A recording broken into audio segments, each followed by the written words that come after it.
क्या आप जानते हैं कि सिर्फ शीतला माता की यह कथा सुनने मात्र से आपके जीवन से रोग, कष्ट और दरिद्रता दूर हो सकती है? क्या आपने कभी महसूस किया है कि घर में बार बार बीमारी, तनाव और अशांति बनी रहती है? तो उसके पीछे कहीं ना कहीं हमारी ही कोई छोटी सी भूल तो नहीं? आज की यह कथा सिर्फ एक कहानी नहीं है। यह एक ऐसा दिव्य अनुभव है जिसे जो भी सच्चे मन से सुनता है, उसके घर में आरोग्य, शांति और सुख का वास होने लगता है। कहा जाता है, शी ए ऑफ इन इस इजाब है। जो भक्त इस कथा को अंत तक श्रद्धा से सुन लेता है, उसके घर से रोग दूर होते हैं, परिवार में प्रेम बढ़ता है और माता शीतला की कृपा सदा बनी रहती है।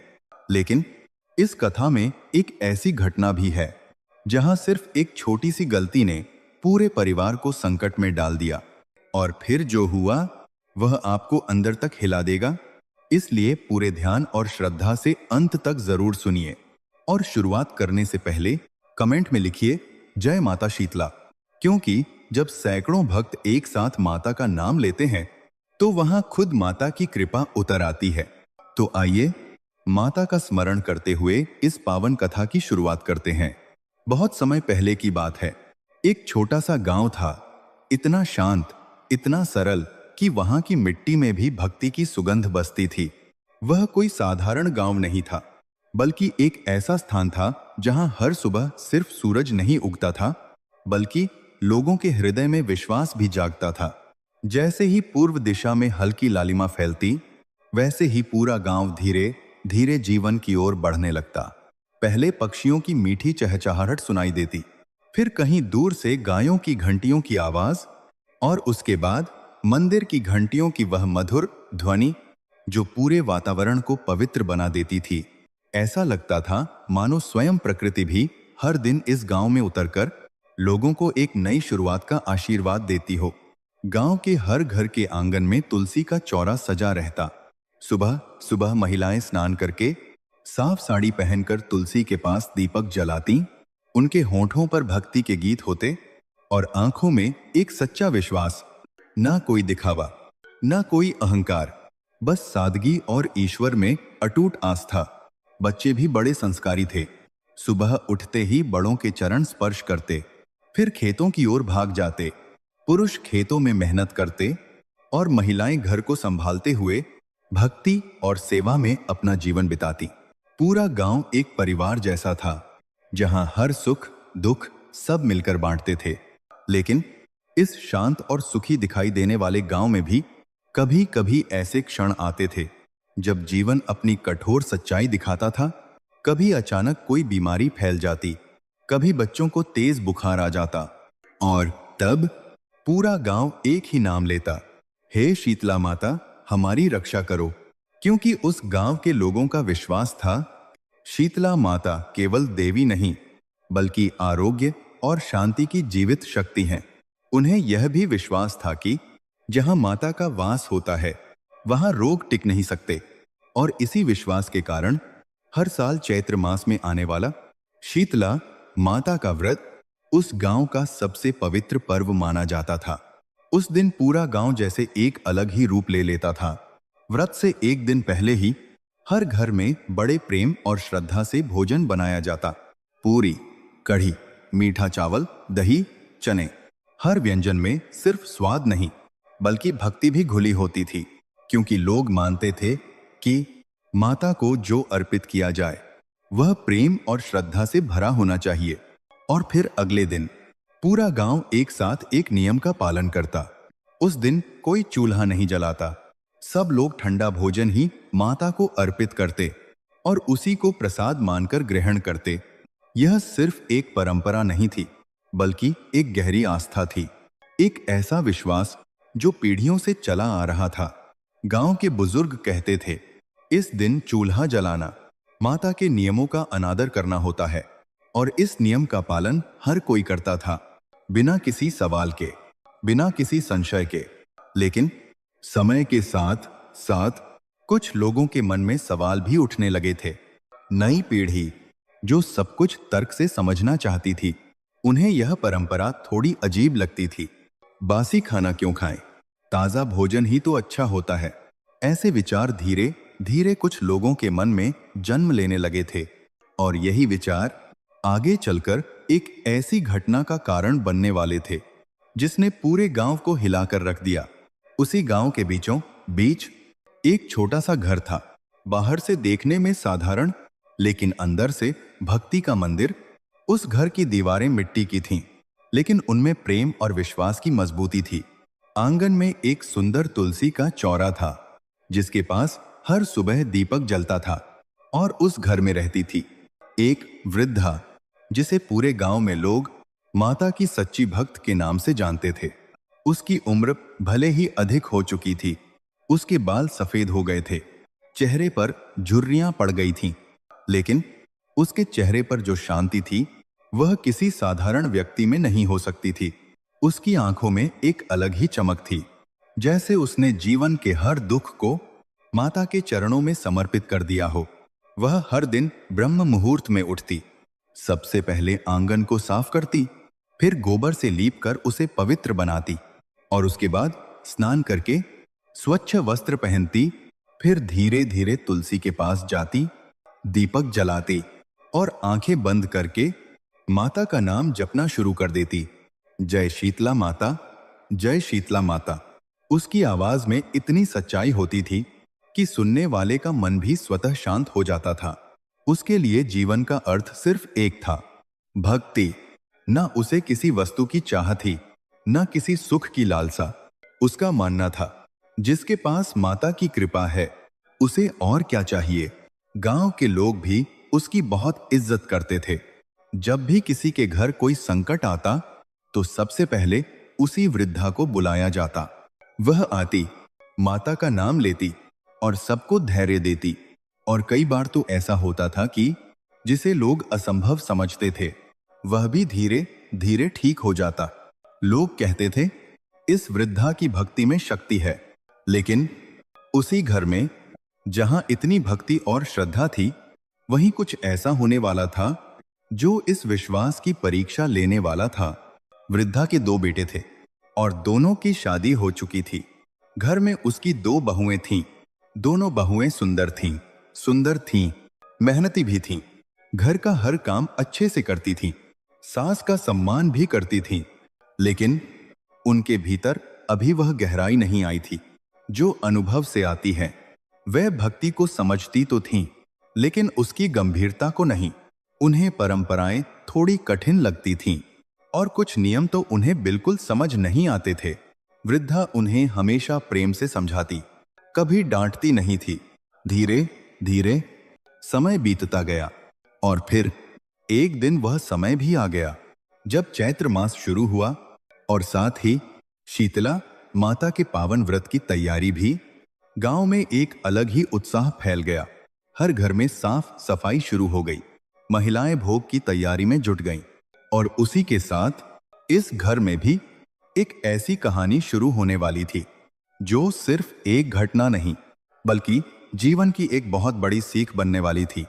आइए उस घर के भीतर चलते हैं जहां से इस कथा की असली शुरुआत होने वाली है।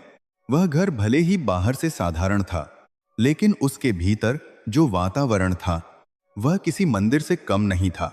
सुबह होते ही उस घर में सबसे पहले जो आवाज सुनाई देती थी वह थी उस वृद्धा के मधुर भक्ति स्वर की।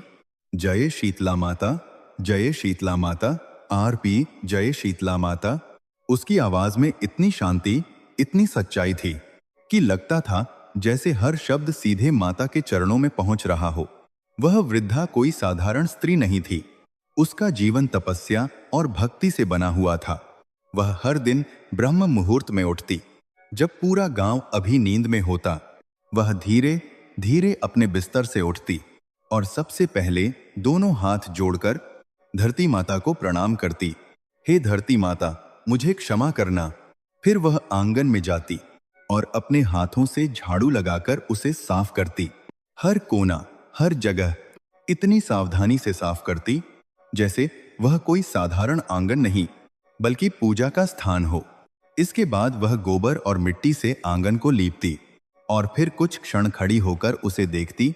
उसके चेहरे पर एक संतोष होता मानो उसने कोई बहुत बड़ा काम पूरा कर लिया हो। फिर वह स्नान करती, साफ सुथरी साड़ी पहनती और तुलसी के चौरे के पास जाकर धीरे से दीपक जलाती। जैसे ही दीपक की लौ जलती, उसकी आंखें अपने आप बंद हो जाती और उसके होठों पर वही नाम आ जाता, जय शीतला माता। वह घंटों वहीं बैठकर जप करती रहती, कभी धीरे धीरे मंत्र बोलती, कभी आंखों से आंसू बहते रहते। उसकी भक्ति में कोई दिखावा नहीं था, कोई इच्छा नहीं थी। वह माता से कुछ मांगती नहीं थी, बस उनका धन्यवाद करती थी। माता, आपने मुझे सब कुछ दिया। गांव के लोग कहते थे कि इस वृद्धा का जीवन ही एक उदाहरण है। उसने अपने जीवन में बहुत कुछ सहा था, कभी गरीबी, कभी बीमारी, कभी अपने प्रियजनों का दुख, लेकिन उसने कभी शिकायत नहीं की। हर कठिन समय में उसने सिर्फ एक ही सहारा लिया, शीतला माता का नाम। और शायद यही कारण था कि आज उसके चेहरे पर इतनी शांति थी। अब उसके जीवन का एक ही उद्देश्य था, अपने परिवार को भक्ति का मार्ग दिखाना। उसके दो बेटे थे, दोनों मेहनती और आज्ञाकारी। वे अपनी मां का बहुत सम्मान करते थे, लेकिन घर की असली जिम्मेदारी अब बहुओं के हाथ में थी। दोनों बहुएं युवा थीं, सुंदर थीं और काम में भी तेज थीं। सुबह उठते ही वे रसोई में लग जातीं, पानी भरना, खाना बनाना, घर की सफाई करना, हर काम पूरी लगन से करती थीं। वृद्धा उन्हें देखकर खुश होती थी, लेकिन उसके मन में एक छोटी सी चिंता भी रहती थी। इनको भक्ति की गहराई अभी समझनी बाकी है। वह जानती थी कि केवल काम करना ही पर्याप्त नहीं होता। जीवन में सच्चा सुख तभी आता है जब उसमें श्रद्धा और विश्वास भी जुड़ा हो। इसलिए वह समय समय पर बहुओं को धर्म और परंपराओं के बारे में समझाती रहती, लेकिन उसका तरीका अलग था। वह कभी डांटती नहीं थी, कभी जोर से नहीं बोलती थी, बस प्रेम से धीरे धीरे समझाती थी। एक दिन जब दोनों बहुएं रसोई में काम कर रही थीं, वृद्धा वहां आई और पास बैठ गई। उसने देखा दोनों बहुएं जल्दी जल्दी काम कर रही हैं, लेकिन उनके चेहरे पर थोड़ा तनाव भी है। वृद्धा मुस्कुराई और बोली, बेटियों, काम तो जीवन भर चलता रहेगा, लेकिन भक्ति वह जीवन को बदल देती है। दोनों बहुएं चुपचाप उसकी बात सुनती रहीं। उन्हें सास की बातों में सम्मान तो था, लेकिन पूरी समझ नहीं थी। वृद्धा आगे बोली, तुम लोग घर को संभालती हो, यह बहुत बड़ी बात है, लेकिन अगर उसमें माता की कृपा जुड़ जाए तो वही घर स्वर्ग बन जाता है। यह सुनकर दोनों बहुएं एक दूसरे की ओर देखने लगीं। उनके मन में एक सवाल था, लेकिन वे पूछ नहीं पा रही थीं। आखिर छोटी बहू ने धीरे से पूछा, मां, क्या सच में माता सब कुछ देखती हैं? वृद्धा मुस्कुराई, उसकी आंखों में एक गहरी चमक आ गई। वह बोली, माता केवल देखती ही नहीं, बल्कि हर क्षण हमारे साथ रहती हैं। जब हम खुश होते हैं तो वे भी प्रसन्न होती हैं, और जब हम दुख में होते हैं तो सबसे पहले वही हमारी रक्षा करती हैं। यह सुनकर दोनों बहुएं थोड़ी प्रभावित हुईं, लेकिन उनके मन में अभी भी कुछ संदेह बाकी था। वृद्धा ने उनकी आंखों में वह संशय पढ़ लिया। वह समझ गई कि अभी समय है, उन्हें अनुभव से ही सब समझ आएगा, और शायद वह समय बहुत करीब था, क्योंकि धीरे धीरे चैत्र मास का वह पावन समय आने वाला था जब शीतला माता का व्रत किया जाता है। और वही व्रत इस परिवार के जीवन में एक बहुत बड़ी परीक्षा लेकर आने वाला था। चैत्र मास का पावन समय जैसे जैसे नजदीक आता गया, वैसे वैसे उस पूरे गांव का वातावरण और भी अधिक भक्ति से भरने लगा। हवा में एक अलग सी शुद्धता थी, लोगों के व्यवहार में एक अलग सी विनम्रता थी, और हर चेहरे पर एक शांत उत्साह झलक रहा था। उस वृद्धा के घर में भी आज सुबह कुछ अलग ही थी। सूरज की किरणें जब आंगन में पड़ीं, तो ऐसा लगा मानो घर का हर कोना स्वयं ही प्रकाशित हो उठा हो। वृद्धा आज और भी जल्दी उठ गई थी। उसके मन में एक गहरी खुशी थी। वह धीरे धीरे उठी, धरती को प्रणाम किया और फिर अपने काम में लग गई। आज वह आंगन को साफ करते समय और भी अधिक सावधानी बरत रही थी। हर कोने को वह बार बार साफ करती, जैसे कहीं कोई अशुद्धता रह ना जाए। फिर उसने गोबर और मिट्टी से आंगन को लीपा और कुछ देर खड़ी होकर उसे देखती रही। उसके चेहरे पर संतोष था, लेकिन उस संतोष में एक गहरी श्रद्धा भी छिपी थी, मानो वह मन ही मन कह रही हो, माता, आपका स्वागत करने की तैयारी पूरी हो रही है। इसके बाद उसने स्नान किया, स्वच्छ वस्त्र धारण किए और तुलसी के चौरे के पास जाकर धीरे से दीपक जलाया।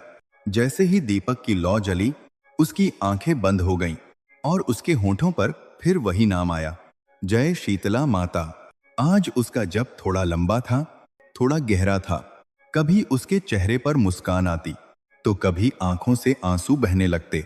ऐसा लगता था मानो वह माता से सीधे संवाद कर रही हो। कुछ देर बाद वह उठी और रसोई की ओर बढ़ गई। रसोई में पहुंचकर उसने चारों ओर देखा। सब कुछ व्यवस्थित था, लेकिन आज वह खुद सब कुछ अपने हाथों से करना चाहती थी। तभी उसने दोनों बहुओं को आवाज दी, बेटियों, जरा यहां आओ। दोनों बहुएं अपने काम छोड़कर तुरंत आ गईं। उन्होंने देखा, सास के चेहरे पर आज एक अलग ही चमक है। वृद्धा ने उन्हें पास बैठाया और बहुत ही शांत और प्रेम भरे स्वर में बोली, आज का दिन बहुत खास है। आज हमें माता के लिए भोग बनाना है। उसकी आवाज में एक अपनापन था, जिसे सुनकर दोनों बहुएं भी ध्यान से सुनने लगीं। वृद्धा ने धीरे धीरे समझाना शुरू किया, शीतला माता का व्रत केवल एक परंपरा नहीं है, यह हमारी श्रद्धा और विश्वास की परीक्षा है।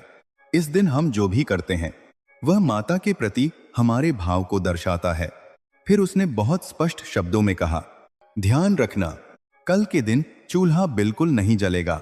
जो भी बनाना है, आज ही बनाकर रखना होगा और कल उसी ठंडे भोग को माता को अर्पित करेंगे। कुछ क्षणों के लिए रसोई में सन्नाटा छा गया। दोनों बहुएं एक दूसरे की ओर देखने लगीं। उनके मन में एक ही सवाल घूम रहा था, बिना ताजा खाना बनाए पूरा दिन, लेकिन वे चुप रहीं। वृद्धा ने उनकी आंखों में उठते सवालों को महसूस कर लिया। वह मुस्कुराई और बोली, तुम सोच रही हो ना कि ठंडा खाना क्यों? दोनों बहुएं थोड़ा सकुचा गईं, लेकिन उन्होंने हल्का सा सिर हिला दिया। वृद्धा ने बहुत प्रेम से कहा, माता शीतला शीतलता की देवी हैं। वे हर उस कष्ट को दूर करती हैं जो हमारे जीवन में गर्मी यानी पीड़ा के रूप में आता है। इसलिए उन्हें ठंडा भोग अर्पित किया जाता है और इस दिन चूल्हा नहीं जलाया जाता, ताकि हम भी उस शीतलता को अपने जीवन में उतार सकें। उसकी बातें गहरी थीं, लेकिन बहुओं के लिए पूरी तरह समझना अभी भी कठिन था। उन्होंने सिर हिला दिया, लेकिन उनके मन में संशय अभी भी बना हुआ था। वृद्धा ने फिर रसोई का काम शुरू किया। उसने चूल्हा जलाया और धीरे धीरे भोग बनाना शुरू किया। जैसे ही चूल्हे की आंच जली, वैसे ही रसोई में हल्की गर्माहट फैल गई। लेकिन उस गर्माहट के बीच भी वृद्धा के मन में केवल भक्ति थी। वह हर व्यंजन बनाते समय माता का नाम ले रही थी, माता, यह आपके लिए। धीरे धीरे कढ़ी बनकर तैयार हुई, फिर पूरी, फिर मीठा चावल, फिर चने और दही। हर व्यंजन को वह बहुत ही प्रेम से बनाती, जैसे वह किसी साधारण भोजन को नहीं, बल्कि एक पूजा का अर्पण तैयार कर रही हो। उधर दोनों बहुएं चुपचाप यह सब देख रही थीं। उनके मन में अब भी वही विचार चल रहा था, इतना अच्छा खाना और कल इसे ठंडा खाएंगे। अगर सुबह थोड़ा सा ताजा बना लें तो क्या गलत होगा? यह विचार धीरे धीरे उनके मन में जगह बनाने लगा। शाम तक सारा भोग बनकर तैयार हो गया। वृद्धा ने उसे एक साफ थाल में सजाया और बड़े आदर से एक ओर रख दिया। उसने हाथ जोड़कर माता को प्रणाम किया, माता, यह भोग आपके लिए है। घर में अब एक शांत वातावरण था। रात धीरे धीरे गहराने लगी। आसमान में चांद निकल आया और चारों ओर सन्नाटा छा गया। वृद्धा दिन भर की थकान के बाद अपने बिस्तर पर लेट गई। उसके होठों पर अब भी माता का नाम था, जय शीतला माता। धीरे धीरे उसकी आंखें बंद हो गईं, लेकिन घर के एक कोने में दो आंखें अब भी जाग रही थीं। फिर चार आंखें। दोनों बहुएं, उनके मन में उठ रहे विचार अब और भी स्पष्ट हो चुके थे। बड़ी बहू ने धीरे से करवट बदली और फुसफुसाकर कहा, तुम सोई नहीं? छोटी बहू ने धीरे से उत्तर दिया, नहीं दीदी, नींद नहीं आ रही। कुछ क्षण दोनों चुप रही। फिर बड़ी बहू बोली, एक बात कहूं, बुरा मत मानना। छोटी बहू ने कहा, हाँ कहो। बड़ी बहू ने धीरे धीरे कहा, मुझे समझ नहीं आता कि यह नियम इतना जरूरी क्यों है। ताजा खाना ही तो अच्छा होता है। छोटी बहू ने तुरंत सहमति में कहा, मुझे भी यही लग रहा है। अगर हम सुबह थोड़ा सा ताजा खाना बना लें तो इसमें क्या बुरा है। अब दोनों के मन का संशय खुलकर सामने आ चुका था। वे धीरे धीरे अपनी बातों में विश्वास भी करने लगीं। सासू मां को पता भी नहीं चलेगा, हम बस थोड़ा सा बना लेंगे। उनकी आवाज धीमी थी, लेकिन उनके निर्णय अब मजबूत हो रहे थे। और यही वह क्षण था जब श्रद्धा और संशय के बीच एक बहुत बड़ा निर्णय लिया जा रहा था। उन्हें यह नहीं पता था कि यह छोटा सा निर्णय उनके जीवन की सबसे बड़ी परीक्षा बनने वाला है। रात धीरे धीरे बीत चुकी थी। आसमान में फैला अंधेरा अब हल्की रोशनी में बदलने लगा था। पूर्व दिशा में लालिमा फैल रही थी। पक्षियों की चहचहाहट फिर से सुनाई देने लगी थी। एक नया दिन, लेकिन यह दिन साधारण नहीं था। आज शीतला माता का पावन व्रत था। घर के भीतर एक गहरी शांति थी। सब लोग अपने अपने कमरों में थे। वृद्धा हमेशा की तरह आज भी बहुत जल्दी उठ गई। उसने धीरे से आंखें खोली और जैसे ही उसे याद आया कि आज व्रत का दिन है, उसके चेहरे पर एक गहरी प्रसन्नता आ गई। वह तुरंत उठी, धरती को प्रणाम किया और अपने कार्यों में लग गई। आज उसके हर कार्य में और भी अधिक श्रद्धा थी। उसने आंगन को साफ किया, तुलसी के पास दीपक जलाया और फिर हाथ जोड़कर बोली, हे शीतला माता, आज आपका पावन दिन है। हमारे घर पर अपनी कृपा बनाए रखना। उसकी आवाज में सच्चाई थी और उस सच्चाई में एक अटूट विश्वास। कुछ ही देर बाद उसने बहुओं को आवाज दी, बेटियों उठ जाओ, आज माता का व्रत है। दोनों बहुएं भी जाग चुकी थीं, लेकिन उनके मन में एक अलग ही हलचल चल रही थी। रात का वह निर्णय अब सुबह की हकीकत बनने वाला था। वे धीरे धीरे उठीं और बाहर आईं। उनके चेहरे पर हल्की झिझक थी और मन में एक अनकहा डर। वृद्धा ने उन्हें देखा और मुस्कुराकर बोली, आज का दिन बहुत पवित्र है। सब काम श्रद्धा से करना। मैं मंदिर जा रही हूं। आज तुम दोनों घर संभाल लेना। फिर उसने जाते जाते एक बार फिर कहा, ध्यान रखना, आज चूल्हा बिल्कुल मत जलाना। यह कहते हुए वह मंदिर की ओर चल पड़ी। उसके कदम धीमे थे, लेकिन उसके मन में भक्ति का सागर उमड़ रहा था। घर के भीतर अब केवल सन्नाटा रह गया। दरवाजा बंद होते ही दोनों बहुएं एक दूसरे की ओर देखने लगीं। कुछ क्षण तक वे चुप रहीं, मानो उनके मन के भीतर कोई संघर्ष चल रहा हो। क्या हमें यह करना चाहिए या सासू मां की बात मान लेनी चाहिए? उनकी आंखों में झिझक साफ दिखाई दे रही थी, लेकिन कुछ ही क्षणों बाद वह झिझक धीरे धीरे खत्म होने लगी और उसकी जगह लेने लगा अपनी सुविधा का विचार। बड़ी बहू ने धीरे से कहा, अब क्या सोच रही हो? छोटी बहू ने हल्की आवाज में कहा, पता नहीं, डर लग रहा है। लग रहा है आप? बड़ी बहू ने थोड़ा साहस दिखाते हुए कहा, अरे इसमें डरने की क्या बात है? हम बस थोड़ा सा खाना बनाएंगे, किसी को पता भी नहीं चलेगा। उसकी बातों में अब आत्मविश्वास आ चुका था। छोटी बहू ने कुछ क्षण सोचा, फिर धीरे से सिर हिला दिया, ठीक है, जल्दी करते हैं। और उसी क्षण उन्होंने वह निर्णय ले लिया जो उनके जीवन को बदलने वाला था। दोनों धीरे धीरे रसोई की ओर बढ़ीं। रसोई के अंदर जाते ही कुछ पल के लिए वे रुक गईं। उनकी नजर चूल्हे पर पड़ी, मानो वह भी उन्हें रोक रहा हो। लेकिन मन का संशय अब निर्णय में बदल चुका था। बड़ी बहू ने आगे बढ़कर सूखी लकड़ियां उठाईं और चूल्हे में रख दी। छोटी बहू ने कांपते हाथों से आग जलाई। जैसे ही चिंगारी जली, टप टप लकड़ियों ने आग पकड़ ली। धीरे धीरे धुआं उठने लगा और फिर चूल्हा जल उठा। उस क्षण घर के भीतर कुछ बदल गया था। एक ऐसी रेखा पार हो चुकी थी जिसे पार नहीं करना चाहिए था। लेकिन दोनों बहुएं अब जल्दी जल्दी काम में लग गईं। उन्होंने जल्दी से आटा गूंथा, सब्जी बनाई और ताजा भोजन तैयार करने लगी। उनके चेहरे पर अब थोड़ा संतोष था। चलो, अब हमें ताजा खाना मिल जाएगा। लेकिन उस संतोष के पीछे कहीं ना कहीं एक हल्की सी घबराहट भी छिपी थी, जैसे मन बार बार कह रहा हो कुछ ठीक नहीं हो रहा। लेकिन उन्होंने उस आवाज को अनसुना कर दिया। कुछ ही देर में खाना तैयार हो गया। उन्होंने जल्दी से रसोई साफ की और सब कुछ पहले जैसा कर दिया, मानो कुछ हुआ ही ना हो।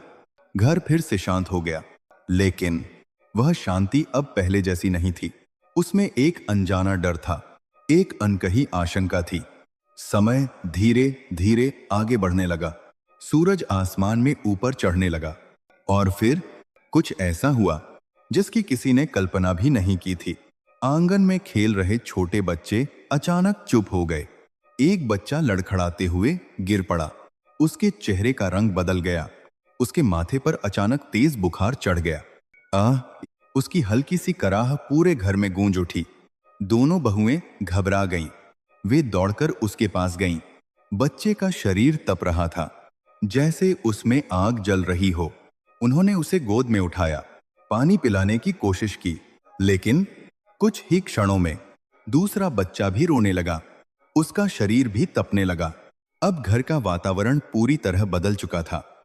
जहां कुछ समय पहले शांति थी, वहां अब घबराहट थी। जहां हंसी थी, वहां अब रोने की आवाज गूंज रही थी। दोनों बहुएं एक दूसरे की ओर देखने लगीं। उनकी आंखों में डर साफ दिखाई दे रहा था और उसी डर के बीच एक विचार धीरे धीरे उनके मन में उभरने लगा। क्या यह हमारी गलती की सजा है? घर का वातावरण अब पूरी तरह बदल चुका था। जहां कुछ समय पहले सुबह की शांति और सुकून था, वहीं अब हर तरफ घबराहट, डर और बेचैनी फैल चुकी थी। दोनों बहुएं बच्चों को गोद में लिए इधर उधर दौड़ रही थीं। एक बच्चे का माथा तप रहा था, तो दूसरा बच्चा जोर जोर से रो रहा था। उनकी छोटी छोटी सांसें तेज हो गई थीं। चेहरे पर दर्द साफ झलक रहा था। बड़ी बहू ने घबराकर बच्चे के माथे पर हाथ रखा। हे भगवान, यह तो बहुत तेज बुखार है। उसकी आवाज कांप रही थी। छोटी बहू की आंखों से आंसू बहने लगे। दीदी, यह अचानक क्या हो गया? दोनों समझ नहीं पा रही थीं कि कुछ ही क्षणों में सब कुछ इतना कैसे बदल गया। उन्होंने बच्चों को पानी पिलाने की कोशिश की, उनके सिर पर गीला कपड़ा रखा, लेकिन बुखार कम होने का नाम ही नहीं ले रहा था। समय जैसे थमसा गया था। हर पल भारी लग रहा था और उसी भारी माहौल के बीच उनके मन में एक डर धीरे धीरे गहराने लगा। क्या यह हमारी गलती की सजा है? उनकी आंखों के सामने सुबह का वह दृश्य घूमने लगा। चूल्हा जलाना, ताजा खाना बनाना। उनके हाथ कांपने लगे, दिल की धड़कन तेज हो गई। वे एक दूसरे की ओर देखने लगीं। अब दोनों की आंखों में एक ही सवाल था, क्या हमने बहुत बड़ी गलती कर दी? उसी समय घर के बाहर से कदमों की आहट सुनाई दी। वृद्धा मंदिर से वापस लौट रही थी। उसके हाथ में पूजा की थाली थी और चेहरे पर वही शांति। लेकिन जैसे ही उसने घर के अंदर कदम रखा, उसके सामने जो दृश्य था, उसे देखकर वह कुछ क्षणों के लिए ठिठक गई। घर में अफरा तफरी थी। बहुएं घबराई हुई थीं और बच्चे तेज बुखार में तप रहे थे। वृद्धा का हृदय एक पल को कांप उठा। वह तुरंत आगे बढ़ी और बच्चों के पास पहुंची। उसने धीरे से उनके माथे पर हाथ रखा।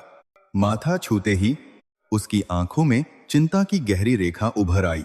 कुछ क्षणों तक वह बिल्कुल चुप रही, मानो वह कुछ समझने की कोशिश कर रही हो। फिर उसने धीरे से बहुओं की ओर देखा। उसकी नजर गहरी थी और उसके चेहरे पर एक गंभीरता आ गई थी। वह बहुत शांत स्वर में बोली, बेटियों, सच सच बताओ, आज घर में चूल्हा तो नहीं जला था? आज घर में चूल्हा तो नहीं जला था? यह सुनते ही दोनों बहुओं के शरीर में जैसे सिहरन दौड़ गई। उनके चेहरे का रंग उड़ गया, आंखें झुक गईं। कुछ क्षणों के लिए घर में गहरा सन्नाटा छा गया। ना कोई आवाज, ना कोई हलचल, या ना होली आने दो, बस बच्चों की हल्की सिसकियां। और उस सन्नाटे के बीच सच्चाई धीरे धीरे सामने आने लगी। बड़ी बहू की आंखों से आंसू बहने लगे। उसने कांपती आवाज में कहा, माँ, हमसे गलती हो गई। यह कहते ही उसकी आवाज टूट गई। छोटी बहू भी रोने लगी। हमने आपकी बात नहीं मानी। हमने सुबह चूल्हा जला दिया। उनके शब्द जैसे हर तरफ गूंज गए। वृद्धा कुछ क्षणों तक चुप रही। उसकी आंखें भी नम हो गईं। लेकिन उसने क्रोध नहीं किया, ना ही उसने कोई कठोर शब्द कहा। उसके चेहरे पर केवल एक गहरा दुख था, मानो उसे पहले से ही यह आभास हो। वह धीरे से बैठ गई और बहुत ही शांत स्वर में बोली, बेटियों, व्रत के नियम केवल रीति नहीं होते, वे हमारी श्रद्धा और विश्वास की डोर होते हैं। शीतला माता शीतलता की देवी हैं। इस दिन चूल्हा न जलाने का नियम उनकी उसी कृपा से जुड़ा होता है। उसकी आवाज में दर्द था, लेकिन उसमें करुणा भी थी। दोनों बहुएं फूट फूट कर रोने लगीं। माँ, हमें माफ कर दीजिए, हमें समझ नहीं था। हमने सोचा यह बस एक छोटा सा नियम है। अब उनके दिल में पछतावा पूरी तरह जाग चुका था। उन्हें अपनी गलती का एहसास हो चुका था। घर का वातावरण और भी भारी हो गया। एक तरफ बच्चों का दर्द, दूसरी तरफ बहुओं का पश्चाताप, और बीच में वृद्धा का शांत लेकिन दुखी चेहरा। कुछ क्षणों तक कोई कुछ नहीं बोला। फिर वृद्धा ने धीरे से कहा, जब मनुष्य से भूल हो जाती है तो घबराना नहीं चाहिए, बल्कि सच्चे मन से भगवान से क्षमा मांगनी चाहिए। माता बहुत करुणामयी हैं। माता बहुत करुणामयी हैं। अगर तुम सच्चे दिल से उनसे क्षमा मांगो तो वे जरूर कृपा करेंगी। यह सुनते ही दोनों बहुओं के मन में एक आशा की किरण जगी। उनके आंसू अब भी बह रहे थे, लेकिन अब उन आंसुओं में केवल डर नहीं था, बल्कि एक सच्चा पश्चाताप था। और उसी पश्चाताप के साथ उनके जीवन में एक नया मोड़ आने वाला था। वृद्धा के शब्द जैसे ही दोनों बहुओं के हृदय में उतरे, वैसे ही उनके भीतर चल रही घबराहट धीरे धीरे एक निर्णय में बदलने लगी। अब उन्हें समझ आ चुका था कि केवल रोने से कुछ नहीं होगा, उन्हें अपनी भूल का प्रायश्चित करना होगा। दोनों बहुएं एक दूसरे की ओर देखने लगीं।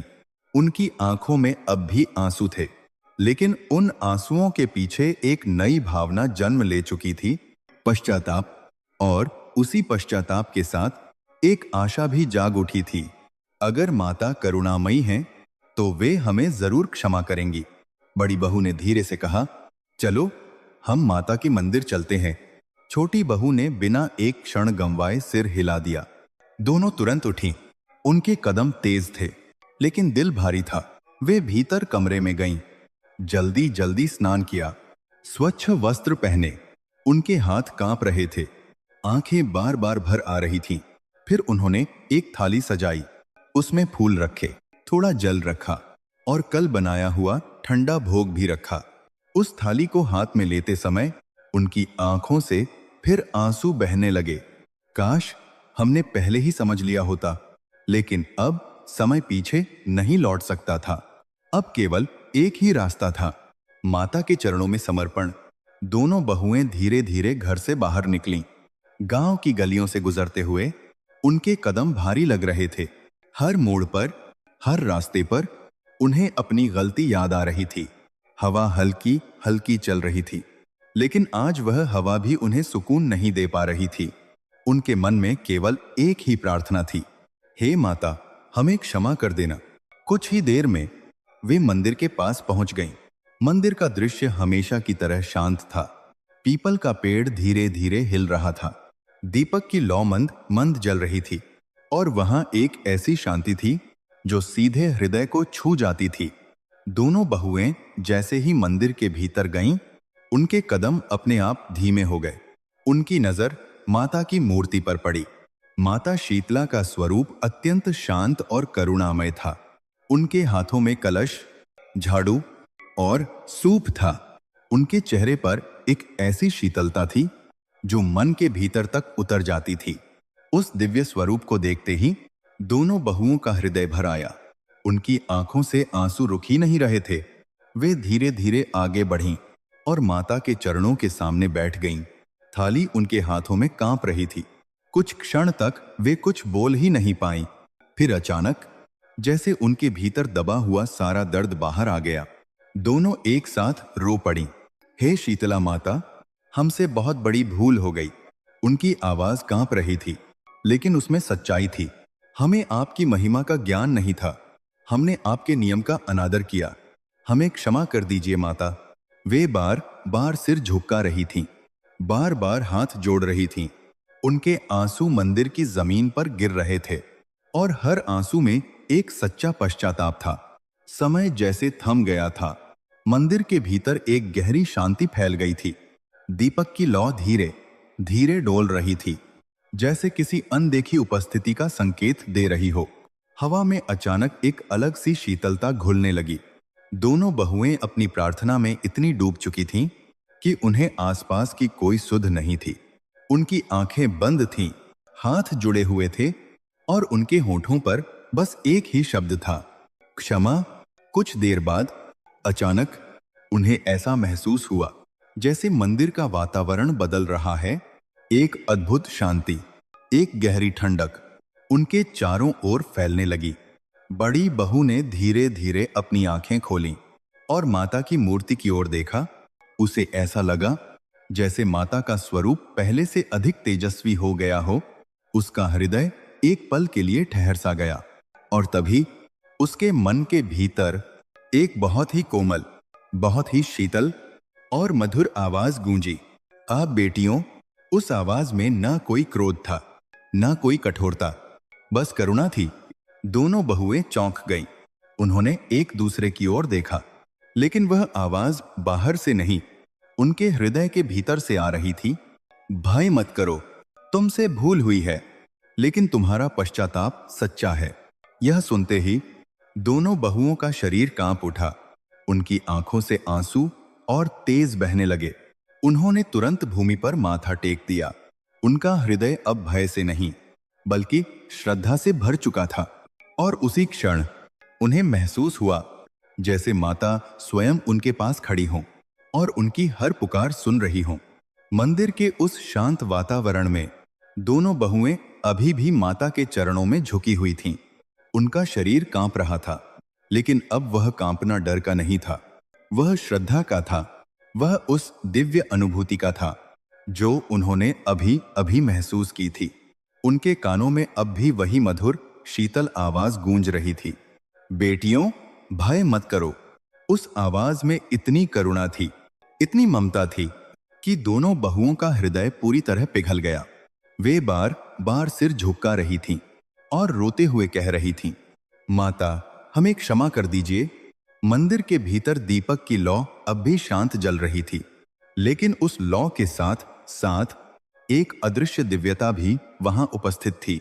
धीरे धीरे वह शीतल स्वर फिर से गूंजा, तुमसे भूल हुई है, लेकिन तुमने अपनी भूल को स्वीकार किया और सच्चे मन से पश्चाताप किया। ऐसे भक्त को मैं कभी निराश नहीं करती। यह सुनते ही दोनों बहुओं के आंसू और भी तेज बहने लगे।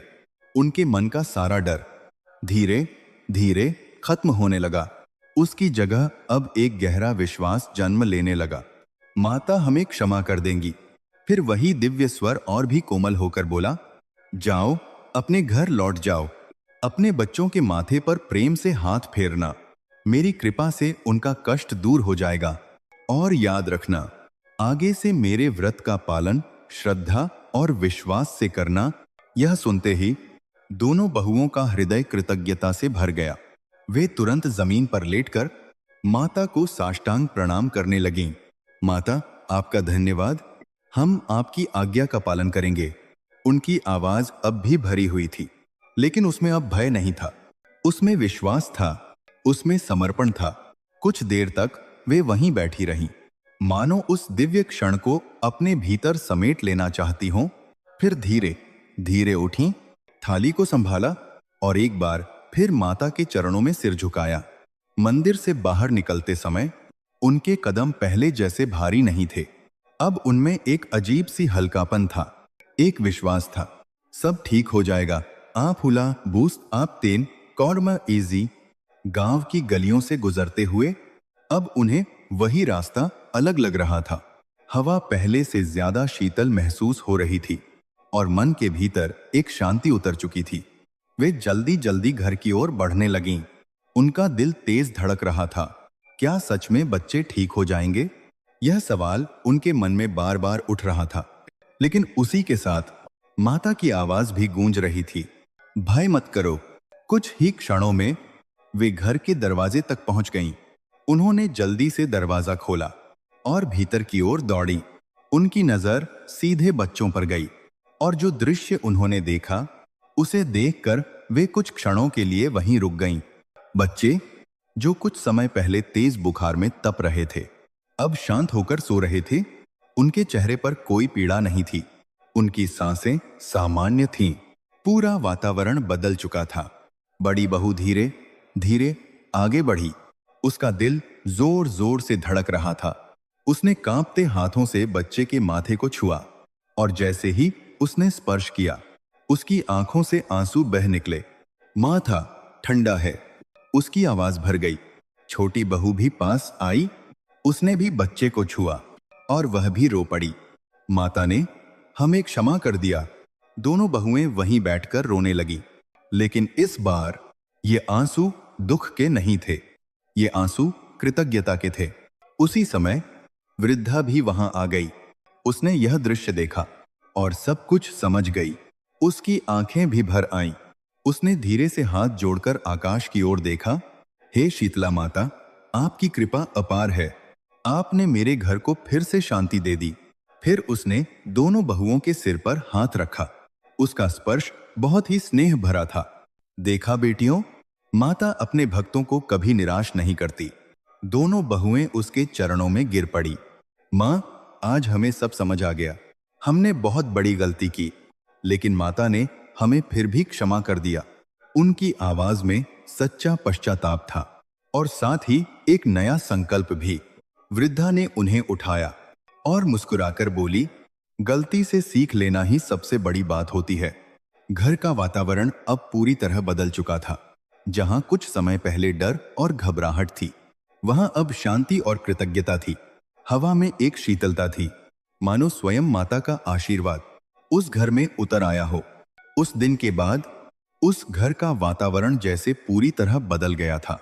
जहां कुछ समय पहले घबराहट, डर और पछतावे का साया था, वहीं अब शांति, विश्वास और कृतज्ञता की मधुर अनुभूति फैल चुकी थी। आंगन में बहती हल्की हवा भी अब पहले से अधिक शीतल लगती थी, जैसे उसमें माता का आशीर्वाद घुल गया हो। दोनों बहुएं बच्चों के पास बैठी उन्हें निहार रही थीं। बच्चों के चेहरे पर अब वही मासूम मुस्कान लौट आई थी। उनकी हंसी फिर से घर में गूंजने लगी थी। हर बार जब वे बच्चों को खेलते हुए देखतीं, उनकी आंखें अपने आप भर आतीं। अगर माता की कृपा ना होती, यह विचार आते ही वे तुरंत हाथ जोड़ लेतीं। अब उनके मन में पहले जैसा संशय नहीं था। अब वहां केवल श्रद्धा थी, एक सच्चा विश्वास। माता हर जगह है और सब कुछ देखती हैं। वृद्धा यह सब देखकर बहुत प्रसन्न थी। उसके चेहरे पर एक संतोष था, जैसे उसकी वर्षों की साधना आज सफल हो गई हो। वह मन ही मन माता को धन्यवाद देती।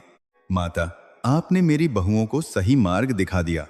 धीरे धीरे दिन बीतने लगे। घर का जीवन फिर से सामान्य होने लगा।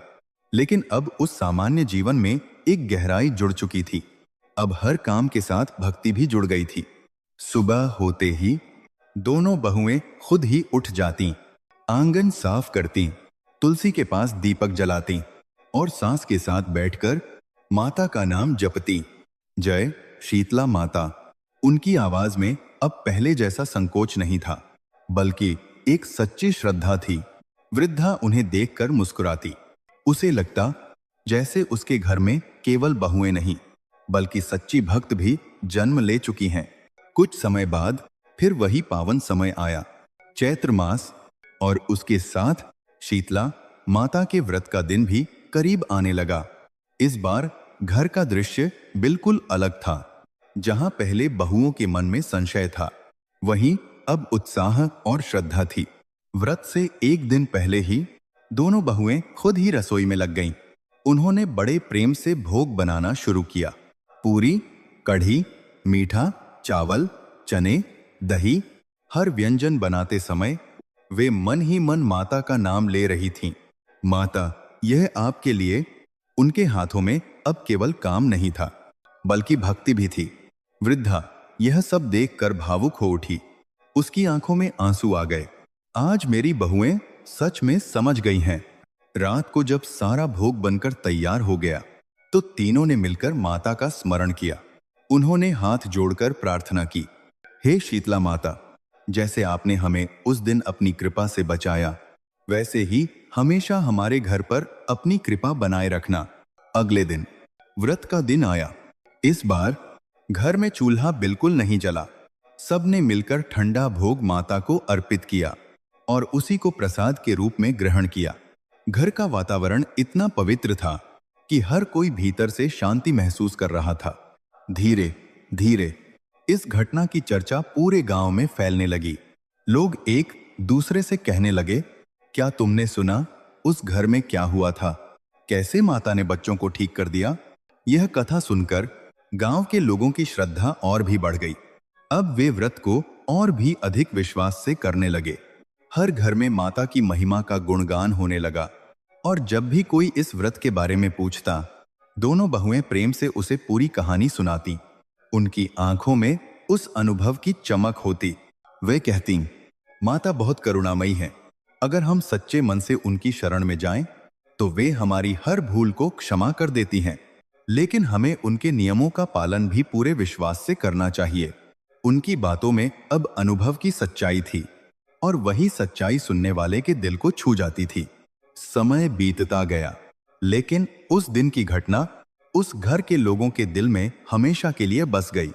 वह केवल एक याद नहीं थी, वह एक सीख थी, एक प्रेरणा थी, जिसने उन्हें भक्ति, विनम्रता और विश्वास का सही अर्थ समझा दिया था। अब उस घर में केवल जीवन नहीं चलता था, वहां भक्ति बहती थी, वहां विश्वास रहता था और वहां माता का आशीर्वाद सदा बना रहता था। और जब भी हल्की सी हवा उस आंगन से गुजरती तो ऐसा लगता जैसे माता स्वयं अपने भक्तों को शीतलता और प्रेम का आशीर्वाद दे रही हों। समय अपनी गति से आगे बढ़ता गया। दिन महीनों में बदले और महीने वर्षों में, लेकिन उस घर में जो परिवर्तन आया था वह कभी भी फीका नहीं पड़ा। वह घटना अब केवल एक याद नहीं थी, बल्कि उस परिवार के जीवन का आधार बन चुकी थी। अब उस घर में हर काम से पहले माता का स्मरण किया जाता। सुबह की शुरुआत भक्ति से होती और रात का अंत भी कृतज्ञता के साथ होता। दोनों बहुएं जो कभी परंपराओं को केवल एक नियम समझती थीं, आज वही बहुएं हर व्रत, हर पूजा को पूरे मन से करती थीं। अब वे केवल काम करने वाली गृहिणी नहीं थीं, बल्कि एक सच्ची भक्त बन चुकी थीं। जब भी वे रसोई में जातीं, तो हर व्यंजन बनाते समय माता का नाम जरूर लेतीं। माता, यह आपके आशीर्वाद से बन रहा है। 2001 उनकी सोच बदल चुकी थी। पहले जहां सवाल था, वहां अब विश्वास था। पहले जहां संशय था, वहां अब श्रद्धा थी। और यही सबसे बड़ा परिवर्तन था। वृद्धा यह सब देखकर अक्सर भावुक हो जाती। वह सोचती, माता ने केवल मेरे घर के बच्चों को ही नहीं बचाया, बल्कि मेरे पूरे परिवार को भक्ति का मार्ग दिखा दिया। धीरे धीरे इस कथा का प्रभाव केवल उस घर तक सीमित नहीं रहा। पूरा गांव इस घटना से प्रभावित हुआ। अब हर घर में शीतला माता के व्रत को और भी अधिक श्रद्धा और विश्वास से किया जाने लगा। लोग समझ चुके थे, परंपराएं केवल दिखावे के लिए नहीं होती, उनके पीछे अनुभव और आस्था छिपी होती है। गांव की बुजुर्ग महिलाएं अब इस कथा को नई पीढ़ी को सुनाने लगीं। बच्चों को समझाया जाने लगा, हर नियम का एक अर्थ होता है, हर परंपरा में एक सीख छिपी होती है। और इस तरह एक छोटी सी घटना एक पूरे गांव की सोच बदल गई। लेकिन इस कथा की सबसे बड़ी सीख क्या है? यह कथा हमें यह नहीं सिखाती कि केवल नियमों का पालन करें, बल्कि यह सिखाती है, यह कुरानी थी, बल्कि यह सिखाती है कि हर नियम के पीछे श्रद्धा होनी चाहिए, हर व्रत के पीछे विश्वास होना चाहिए और हर पूजा के पीछे सच्चा भाव होना चाहिए, क्योंकि बिना भाव के सब कुछ अधूरा है। यह भी सिखाती है कि मनुष्य से गलती होना स्वाभाविक है, लेकिन अपनी गलती को स्वीकार करना, सच्चे मन से पश्चाताप करना, यही सबसे बड़ी भक्ति है। और जब कोई भक्त सच्चे दिल से भगवान के चरणों में झुकता है और काफी मनु तो भगवान भी उसे निराश नहीं करते।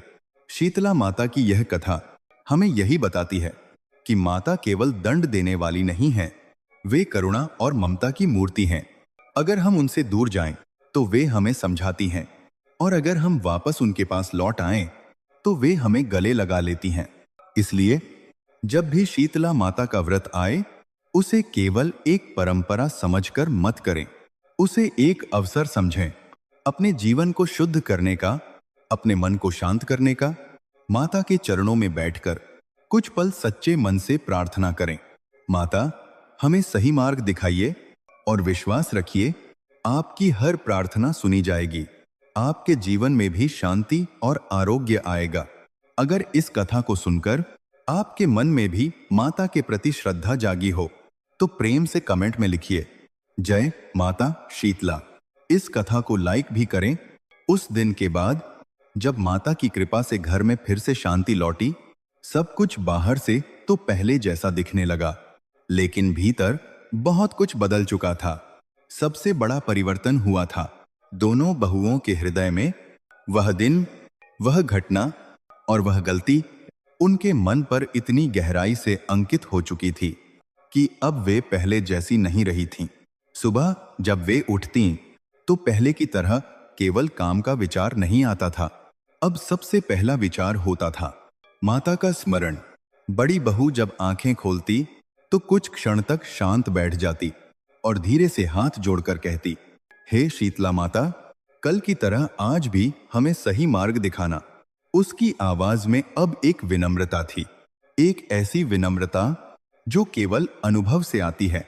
छोटी बहू भी अब पहले जैसी चंचल नहीं रही थी। उसके चेहरे पर अब एक गंभीरता आ गई थी। वह भी सुबह उठकर सबसे पहले तुलसी के पास जाती, दीपक जलाती और आंखें बंद करके माता का नाम जपती। जय शीतला माता। अब यह केवल शब्द नहीं थे, यह उसके दिल की पुकार थी। वृद्धा यह सब रोज देखती और हर बार उसके चेहरे पर एक हल्की मुस्कान आ जाती। उसे लगता, आज मेरी बहुएं सच में समझ गई हैं। धीरे धीरे उनके हर काम में यह परिवर्तन दिखाई देने लगा। रसोई में जाते समय पहले जहां वे जल्दी जल्दी काम निपटाने की सोचती थीं, अब वे हर काम को शांति और श्रद्धा से करने लगीं। जब वे आटा गूंथती तो मन ही मन माता का नाम लेती। जब सब्जी बनाती तो सोचती, यह भोजन भी माता का प्रसाद है। उनकी सोच बदल चुकी थी। अब उन्हें हर चीज में ईश्वर का अंश दिखाई देने लगा था। लेकिन इस परिवर्तन के पीछे एक गहरी भावना भी छिपी थी, पश्चाताप। कभी कभी जब वे अकेली होती तो उस दिन की घटना उन्हें फिर से याद आ जाती। चूल्हा जलाना, सास की बात ना मानना, बच्चों का बीमार होना। उनकी आंखें अपने आप भर आती। बड़ी बहू अक्सर सोचती, अगर उस दिन माता हमें क्षमा ना करती तो। यह सोचकर उसका दिल कांप उठता। छोटी बहू भी कई बार चुपचाप बैठकर रो पड़ती, हमने कितनी बड़ी भूल कर दी थी। लेकिन फिर उन्हें माता की वह मधुर आवाज याद आती, भय मत करो, और उसी क्षण उनके आंसू रुक जाते। उनके मन में शांति उतर आती। अब उनका पश्चाताप धीरे धीरे एक नई दिशा ले रहा था। वह बन रहा था सच्ची भक्ति। अब वे केवल डर के कारण पूजा नहीं करती थीं, वे प्रेम से करती थीं, विश्वास से करती थीं। एक दिन दोनों बहुएं आंगन में बैठी थीं। सूरज की हल्की किरणें जमीन पर पड़ रही थीं। हवा में शांति थी। तभी छोटी बहू ने धीरे से कहा, दीदी, आपको लगता है माता हमें सच में क्षमा कर चुकी हैं? उसकी आवाज में अब भी हल्का सा संकोच था। बड़ी बहू ने उसकी ओर देखा और मुस्कुराकर बोली, अगर माता ने हमें क्षमा न किया होता तो हमारे बच्चे कैसे ठीक होते? यह सुनते ही छोटी बहू की आंखों में एक चमक आ गई। हाँ, आप सही कह रही हैं। फिर कुछ क्षणों तक दोनों चुप रहीं और फिर बड़ी बहू ने धीरे से कहा, लेकिन हमें अब कभी ऐसी गलती नहीं करनी चाहिए। हमें हमेशा माता के नियमों का पालन करना चाहिए। छोटी बहू ने तुरंत सिर हिला दिया। हाँ दीदी, अब हम पूरी श्रद्धा से व्रत करेंगे। उनकी आवाज में अब एक दृढ़ता थी, एक संकल्प। और उसी क्षण उनके जीवन में एक नया अध्याय शुरू हो चुका था। अब वे केवल उस घटना को याद नहीं करती थीं, बल्कि उससे सीख लेकर आगे बढ़ रही थीं। धीरे धीरे उनके भीतर एक और बदलाव आया। अब वे केवल अपने लिए नहीं सोचती थीं, वे दूसरों के लिए भी सोचने लगीं। अगर गांव में किसी को कोई परेशानी होती, तो वे तुरंत कहतीं, माता का नाम लो, सब ठीक होगा। उनकी बातों में अब अनुभव की सच्चाई थी, और वही सच्चाई लोगों के दिल को छू जाती थी। वृद्धा यह सब देखकर मन ही मन बहुत प्रसन्न होती। उसे लगता, आज मेरे घर में केवल बहुएं नहीं, बल्कि माता की सच्ची भक्त रहती हैं। और सच में उस दिन के बाद उस घर में केवल जीवन नहीं चलता था, वहां भक्ति बहती थी, वहां विश्वास रहता था, और सबसे बढ़कर वहां माता की कृपा सदा बनी रहती थी। समय के साथ दोनों बहुओं के भीतर जो परिवर्तन आया था, अब वह केवल उनके व्यवहार तक सीमित नहीं रहा, वह उनके शब्दों में भी उतरने लगा था। अब जब भी वे किसी से बात करतीं, तो उनकी बातों में एक अलग ही गहराई होती, एक सच्चाई जो सीधे दिल को छू जाती थी। गांव की औरतें जो पहले उन्हें केवल घर के काम में व्यस्त देखती थीं, अब उनके भीतर आए इस बदलाव को महसूस करने लगीं। वे अक्सर आपस में कहतीं, देखो, पहले ये कितनी साधारण थीं, वाई होस्ट, और अब इनके चेहरे पर कितनी शांति आ गई है। कुछ तो जरूर हुआ है इनके जीवन में। धीरे धीरे लोगों की जिज्ञासा बढ़ने लगी। एक दिन गांव की कुछ महिलाएं उनके घर आईं।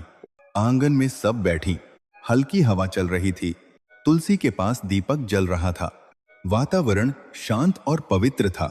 तभी एक महिला ने मुस्कुराते हुए पूछा, बहन, हमें भी बताओ, तुम्हारे घर में ऐसा क्या हुआ? तुम दोनों में इतना बदलाव कैसे आ गया? यह सुनते ही दोनों बहुएं एक दूसरे की ओर देखने लगीं। कुछ क्षणों तक वे चुप रहीं, मानो सोच रही हों, क्या हमें सब कुछ बता देना चाहिए? फिर बड़ी बहू ने धीरे से गहरी सांस ली और बोली, यह सब माता शीतला की कृपा है। उसकी आवाज में विनम्रता थी। अब वहां कोई अहंकार नहीं था, बस कृतज्ञता थी। धीरे धीरे उसने पूरी कथा सुनानी शुरू की। कैसे उन्होंने सास की बात को हल्के में लिया, कैसे चूल्हा जलाया, कैसे बच्चों को तेज बुखार आया। जैसे जैसे वह बोलती गई, वह खुद भी भावुक होती गई। उसकी आंखों में आंसू आ गए। छोटी बहू भी उसके साथ बैठी, सिर झुकाए सब सुन रही थी। जब उसने माता के मंदिर में जाकर रो रोकर क्षमा मांगने की बात बताई, तो वहां बैठी हर महिला की आंखें भी नम हो गईं। और जब उसने यह कहा, माता ने हमें क्षमा कर दिया और हमारे बच्चों को स्वस्थ कर दिया, तो वहां एक गहरी शांति छा गई। कुछ क्षणों तक कोई कुछ बोल ही नहीं पाया, मानो सब उस अनुभव को महसूस कर रहे हों। फिर एक बुजुर्ग महिला ने धीरे से कहा, सच में माता की महिमा अपार है। दूसरी महिला बोली, हमने तो सुना था, लेकिन आज पहली बार किसी से ऐसा अनुभव सुना है। अब सभी महिलाओं के मन में श्रद्धा और भी बढ़ गई थी। वे ध्यान से हर बात सुन रही थीं। बड़ी बहू ने आगे कहा, माता बहुत करुणामयी है। अगर हम सच्चे मन से उनकी शरण में जाएं, तो वे हमारी हर भूल को क्षमा कर देती हैं। लेकिन हमें उनके नियमों का पालन भी पूरे विश्वास से करना चाहिए।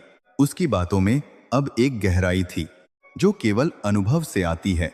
उस दिन के बाद गांव में यह कथा तेजी से फैलने लगी। हर घर में, हर आंगन में उसी घटना की चर्चा होने लगी। लोग एक दूसरे से कहते, तुमने सुना उस घर में क्या हुआ? कैसे माता ने अपनी कृपा दिखाई? धीरे धीरे दोनों बहुएं गांव में पहचान बनाने लगी।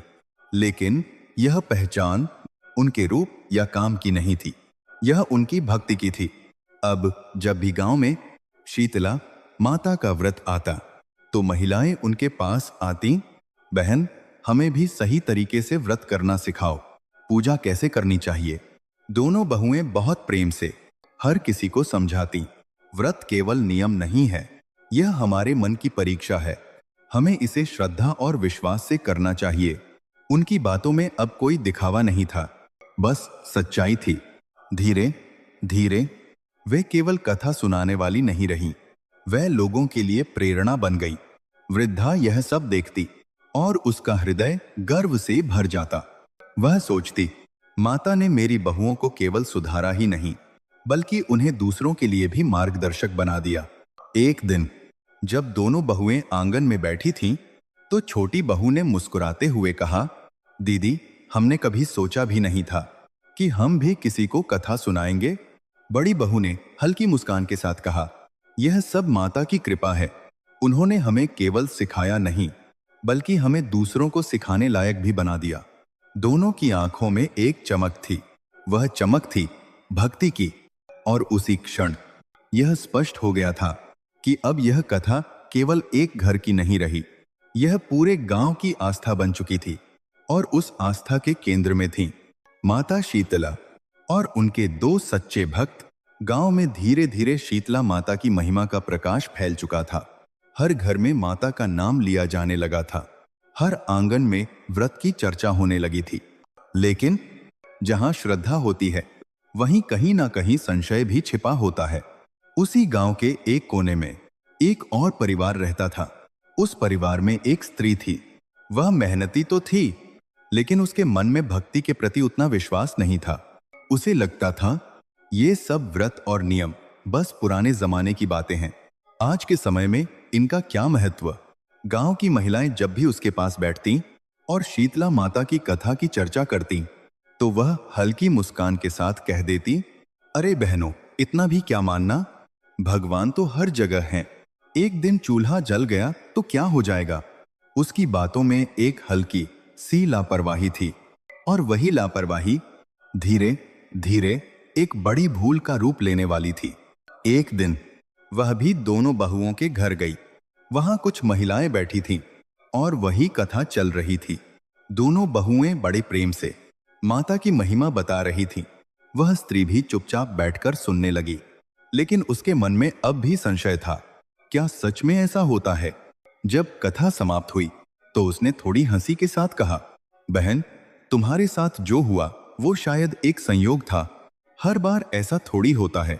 यह सुनते ही आंगन में कुछ क्षणों के लिए सन्नाटा छा गया। दोनों बहुएं उसकी ओर देखने लगीं, लेकिन उन्होंने कुछ कठोर नहीं कहा।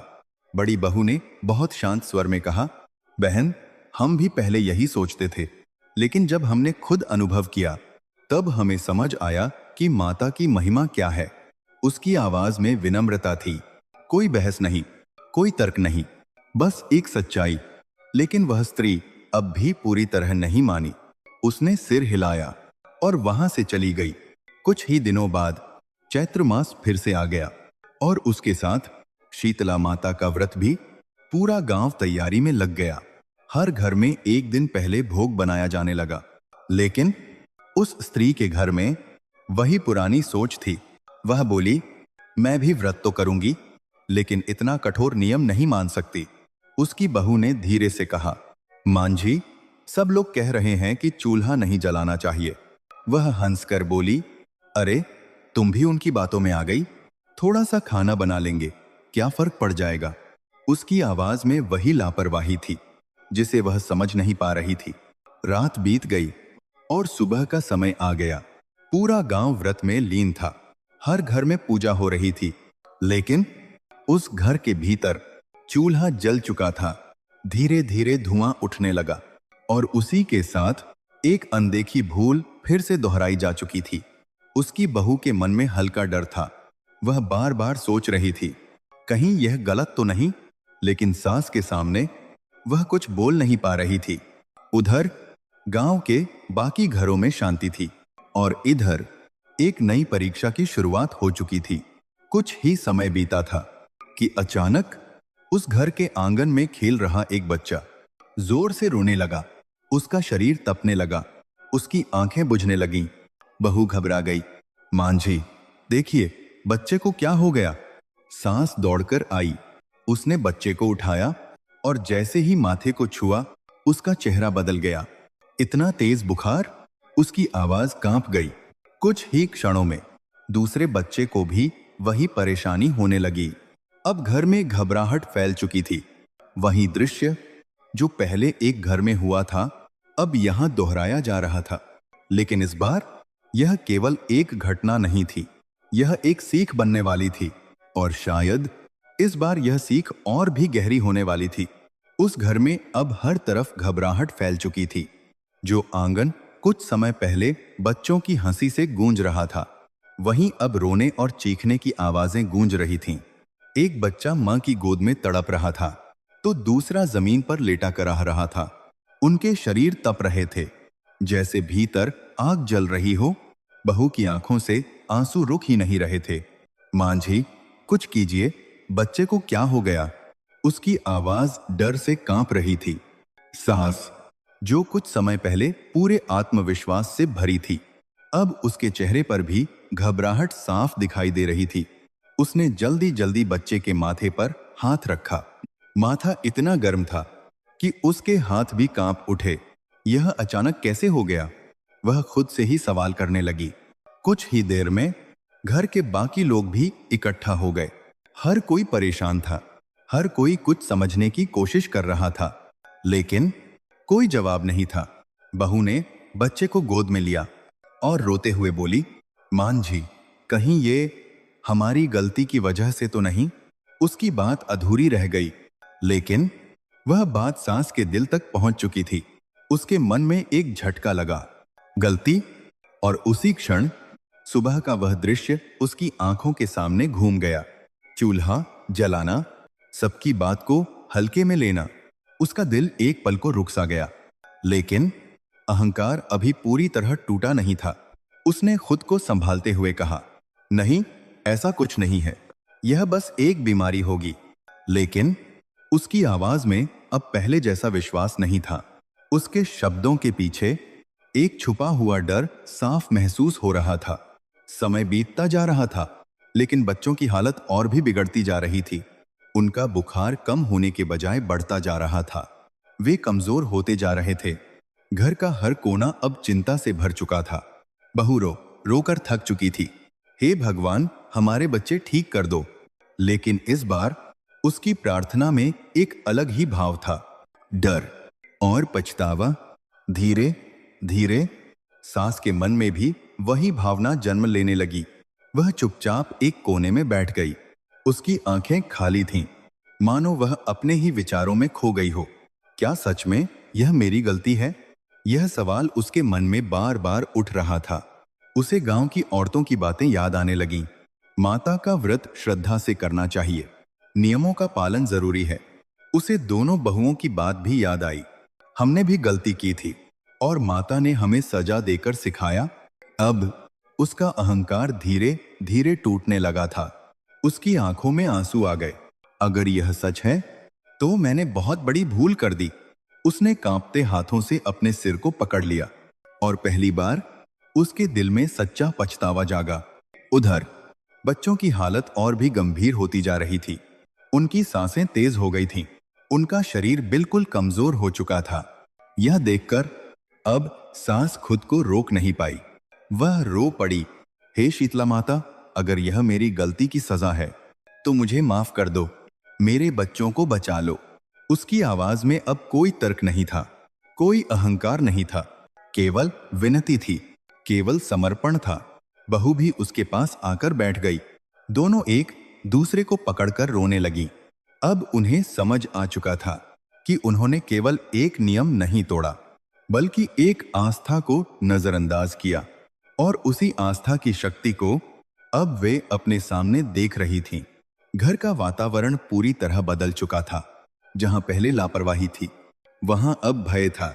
जहां पहले संशय था, वहां अब विश्वास जन्म ले रहा था। और उसी विश्वास के साथ एक नई शुरुआत होने वाली थी। एक सच्चा पश्चाताप और माता की शरण में जाने का निर्णय। घर के भीतर अब हर पल भारी लग रहा था। बच्चों की कमजोर होती सांसें, उनकी धीमी धीमी कराह और सास बहू के आंसू, सब मिलकर जैसे उस वातावरण को और भी बोझिल बना रहे थे। समय बीतता जा रहा था, लेकिन कोई राहत नहीं मिल रही थी। इसी बीच गांव की कुछ महिलाएं हालचाल जानने के लिए वहां पहुंची। उन्होंने जैसे ही बच्चों की हालत देखी, उनके चेहरे भी गंभीर हो गए। एक महिला ने धीरे से कहा, क्या तुमने शीतला माता का व्रत ठीक से किया था? यह सुनते ही सास और बहू दोनों चुप हो गईं। उनकी आंखें झुक गईं। अब उनके पास छिपाने के लिए कुछ भी नहीं था। धीरे धीरे उन्होंने पूरी बात बता दी। कैसे उन्होंने चूल्हा जलाया, कैसे नियम को हल्के में लिया। यह सुनकर वहां खड़ी सभी महिलाएं एक दूसरे को देखने लगीं। कुछ के चेहरे पर चिंता थी तो कुछ के मन में एक गहरी समझ। तभी उनमें से एक महिला बोली, तुम्हें उन दोनों बहुओं के पास जाना चाहिए जिनके साथ ऐसा पहले हो चुका है। वे तुम्हें सही मार्ग दिखा सकती हैं। यह सुनते ही सास के मन में एक हल्की आशा जगी। शायद अब भी कुछ ठीक हो सकता है। बिना देर किए उसने तुरंत निर्णय लिया, चलो अभी चलते हैं। बहू ने बच्चे को गोद में लिया और दोनों जल्दी जल्दी उस घर की ओर चल पड़ी। उनके कदम तेज थे लेकिन दिल भारी था। हर कदम के साथ उनका पछतावा और गहरा होता जा रहा था। कुछ ही देर में वे उस घर के दरवाजे पर पहुंच गईं। दोनों बहुएं आंगन में बैठी थीं। तुलसी के पास दीपक जल रहा था और वातावरण शांत था। जैसे ही उन्होंने सामने देखा तो समझ गईं। फिर वही परीक्षा, फिर वही स्थिति। सास और बहू उनके सामने आकर खड़ी हो गईं। उनकी आंखों में आंसू थे, चेहरे पर घबराहट और दिल में एक ही विनती, हमें बचा लो। सास ने कांपते हुए हाथ जोड़ दिए, बहन हमसे बहुत बड़ी भूल हो गई। हमने आपकी बात को भी हल्के में लिया और माता के नियम का पालन नहीं किया। उसकी आवाज टूट रही थी, अब हमारे बच्चे बहुत बीमार हैं। यह कहते कहते वह रो पड़ी। बहू भी उसके साथ रोने लगी। दोनों बहुएं यह सब देख रही थीं। उनकी आंखों में करुणा थी क्योंकि वे भी इसी दर्द से गुजर चुकी थीं। बड़ी बहू धीरे से उठी और उनके पास जाकर बोली, घबराओ मत, माता बहुत करुणामयी हैं। अगर तुम सच्चे मन से उनसे क्षमा मांगोगी तो वे जरूर कृपा करेंगी। उसकी आवाज में विश्वास था, एक ऐसा विश्वास जो अनुभव से जन्मा था। छोटी बहू ने भी उनका हाथ थाम लिया। हम भी पहले यही गलती कर चुके हैं लेकिन माता ने हमें क्षमा कर दिया। तुम भी माता की शरण में जाओ, लेकिन इस कौमी एक बहानोत कहना है, सब ठीक हो जाएगा। उनकी बातों से सास और बहू के मन में एक नई आशा जगी। अब उनके चेहरे पर डर के साथ साथ एक विश्वास भी दिखाई देने लगा। माता हमें भी क्षमा कर देंगी। बड़ी बहू ने तुरंत कहा, चलो हम सब मिलकर मंदिर चलते हैं, वहीं माता के चरणों में प्रार्थना करेंगे। बिना देर किए सब तैयार हो गए। सास ने बच्चे को गोद में उठाया, बहू ने पूजा की थाली ली और चारों मंदिर की ओर चल पड़े। रास्ते में कोई कुछ नहीं बोल रहा था, बस हर किसी के मन में एक ही प्रार्थना थी, हे माता हमें क्षमा कर देना। मंदिर के पास पहुंचते ही वातावरण बदल गया। वहीं शांति, वहीं शीतलता, जैसे माता स्वयं अपने भक्तों की प्रतीक्षा कर रही हों। चारों अंदर गए और जैसे ही सास और बहू ने माता की मूर्ति को देखा, उनके आंसू रुक ही नहीं पाए। वे तुरंत जमीन पर बैठ गईं। हे शीतला माता, हमसे बहुत बड़ी भूल हो गई। उनकी आवाज कांप रही थी लेकिन उसमें सच्चाई थी। दोनों बहुएं भी उनके साथ खड़ी थीं। उन्होंने आंखें बंद कर लीं और मन ही मन प्रार्थना करने लगीं, माता जैसे आपने हमें क्षमा किया वैसे ही इन्हें भी अपनी कृपा से बचा लीजिए। मंदिर के भीतर अब एक गहरी शांति छा गई थी। दीपक की लौ धीरे धीरे जल रही थी और उसी शांति के बीच एक बार फिर एक दिव्य क्षण जन्म लेने वाला था। मंदिर के भीतर गहरी शांति छाई हुई थी। चारों स्त्रियां माता के सामने हाथ जोड़े खड़ी थीं। सास और उसकी बहू जमीन पर बैठी रो रही थीं। उनकी आंखों से आंसू रुक ही नहीं रहे थे। हे शीतला माता, हमें क्षमा कर दीजिए। उनकी आवाज कांप रही थी लेकिन उसमें अब कोई दिखावा नहीं था, केवल सच्चा पश्चाताप था, केवल समर्पण था। दोनों बहुएं भी उनके पीछे खड़ी थीं। उनकी आंखें बंद थीं, हाथ जुड़े हुए थे। वे मन ही मन माता से प्रार्थना कर रही थीं, माता आपने हमें उस दिन क्षमा किया, आज इन पर भी अपनी कृपा बरसा दीजिए। मंदिर का वातावरण धीरे धीरे और भी गहरा होता जा रहा था। दीपक की लौ स्थिर हो गई थी। हवा में एक अनोखी शीतलता घुलने लगी थी। ऐसा लग रहा था जैसे कोई अदृश्य शक्ति वहां उपस्थित हो। समय जैसे थम गया था। कुछ क्षण जो सामान्य नहीं थे, वे दिव्यता से भरे हुए थे। तभी सांस को अचानक अपने भीतर एक हल्की सी कंपी महसूस हुई। उसने धीरे धीरे सिर उठाया और माता की मूर्ति की ओर देखा। उसकी आंखें आश्चर्य से फैल गईं। उसे ऐसा प्रतीत हुआ जैसे माता का स्वरूप पहले से अधिक तेजस्वी हो गया हो। उसका हृदय तेज धड़कने लगा और उसी क्षण उसके मन के भीतर एक कोमल, मधुर और शीतल स्वर गूंजा, बेटी। उस आवाज में इतनी करुणा थी कि उसके आंसू और तेज बहने लगे। तुमसे भूल हुई है आस्ती, लेकिन तुमने अपनी भूल को स्वीकार किया और सच्चे मन से पश्चाताप किया। सास का शरीर कांपने लगा। उसने तुरंत जमीन पर माथा टेक दिया। माता, हमें क्षमा कर दीजिए। माता। अब उसकी आवाज में कोई अहंकार नहीं था, केवल विनम्रता थी, केवल श्रद्धा थी। वही दिव्य स्वर फिर से गूंजा, जो भक्त सच्चे हृदय से मेरी शरण में आता है, मैं उसे कभी निराश नहीं करती। जाओ, अपने घर लौट जाओ। अपने बच्चों के माथे पर प्रेम से हाथ फेरना। मेरी कृपा से उनका कष्ट दूर हो जाएगा। यह सुनते ही सास और बहू दोनों रो पड़ी। उनके दिल का सारा बोझ जैसे एक पल में हल्का हो गया। उन्होंने बार बार माता को प्रणाम किया। माता, आपका धन्यवाद। दोनों बहुएं भी भावुक हो गईं। उन्होंने भी हाथ जोड़कर कहा, माता, आपकी महिमा अपार है।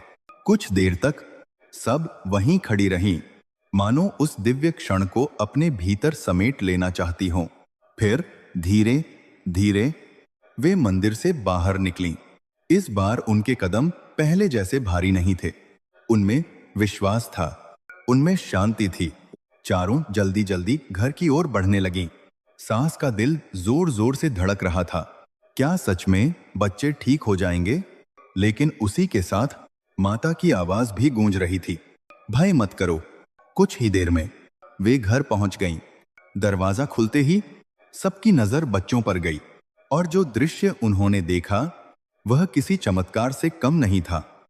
बच्चे जो कुछ समय पहले बुखार से तप रहे थे, अब शांत होकर सो रहे थे।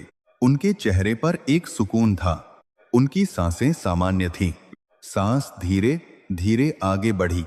उसके हाथ कांप रहे थे।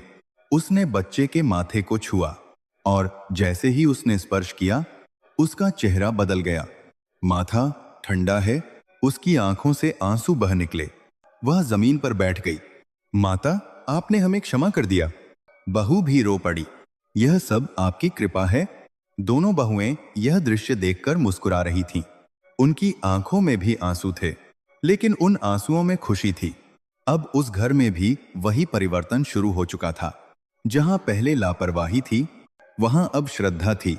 जहां पहले अहंकार था, वहां अब विनम्रता थी। और सबसे बढ़कर वहां माता के प्रति सच्चा विश्वास जन्म ले चुका था। उस दिन गांव ने एक बार फिर देखा कि माता शीतला केवल कथा नहीं है, वे एक सच्चाई हैं जो हर उस हृदय में बसती हैं जो सच्चे मन से उन्हें पुकारता है। उस दिन के बाद जब दूसरी बार भी माता की कृपा सबके सामने प्रकट हुई, तो अब यह केवल एक घर या एक परिवार की बात नहीं रही थी। पूरा गांव इस चमत्कार का साक्षी बन चुका था। हर गली, हर आंगन, हर चौपाल पर बस एक ही चर्चा होने लगी, माता शीतला की महिमा। लोग एक दूसरे से कहते, पहले हमने सुना था, लेकिन अब हमने अपनी आंखों से देखा है। माता सच में अपने भक्तों की रक्षा करती हैं। धीरे धीरे गांव का वातावरण बदलने लगा। जहां पहले कुछ लोग व्रत को केवल परंपरा समझते थे, अब हर कोई उसे श्रद्धा और विश्वास से करने लगा। सुबह होते ही हर घर से एक ही आवाज सुनाई देने लगी, जय शीतला माता। महिलाएं जल्दी उठती, आंगन साफ करती, तुलसी के पास दीपक जलाती और माता का स्मरण करती। बच्चे भी अब अपने बड़ों को देखकर माता का नाम लेने लगे थे। जय माता। उनकी छोटी छोटी आवाजें पूरे वातावरण को और भी पवित्र बना देती थीं। गांव का हर कोना अब भक्ति से भर गया था। विशेष रूप से जब फिर से शीतला माता के व्रत का दिन आया तो पूरा गांव एक साथ तैयार हुआ। हर घर में एक दिन पहले ही भोग बनाया गया। पूरी, कढ़ी, मीठा, चावल, दही, चने, हर व्यंजन में केवल स्वाद नहीं था, उसमें भक्ति थी, उसमें श्रद्धा थी। रात को पूरा गांव जैसे एक ही भावना में डूब गया। लोग अपने अपने घरों में बैठकर माता का स्मरण कर रहे थे और अगले दिन वह दृश्य अद्भुत था। सुबह होते ही गांव की सभी महिलाएं साफ वस्त्र पहनकर हाथों में पूजा की थाली लिए मंदिर की ओर चल पड़ीं। उनके चेहरों पर शांति थी, आंखों में श्रद्धा और दिल में विश्वास। मंदिर के पास पहुंचते ही वहां का दृश्य बहुत ही भव्य था। दीपक जल रहे थे, धूप की सुगंध चारों ओर फैली थी, पीपल का पेड़ हल्की हवा में झूम रहा था और मंदिर के भीतर माता का स्वरूप पहले से भी अधिक दिव्य लग रहा था। सभी महिलाएं एक साथ बैठ गईं और एक स्वर में जय शीतला माता, उनकी आवाज एक साथ गूंजी और ऐसा लगा जैसे पूरा वातावरण भी उसी नाम से भर गया हो। आ बाराह, दोनों बहुएं और वह दूसरी सास बहू भी सब एक साथ बैठी थीं। उनके चेहरों पर अब एक समान भाव था, भक्ति। अब कोई बड़ा या छोटा नहीं था, सब माता के भक्त थे। धीरे धीरे कथा का पाठ शुरू हुआ। इस बार कथा केवल शब्द नहीं थी, यह अनुभव थी। हर कोई ध्यान से सुन रहा था।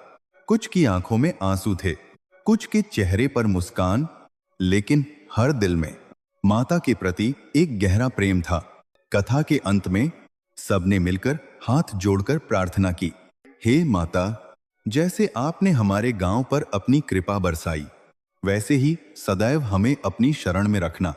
उस क्षण ऐसा प्रतीत हो रहा था जैसे पूरा गांव एक परिवार बन गया हो और उस परिवार की संरक्षक स्वयं माता शीतला हो। वृद्धा यह सब देख रही थी।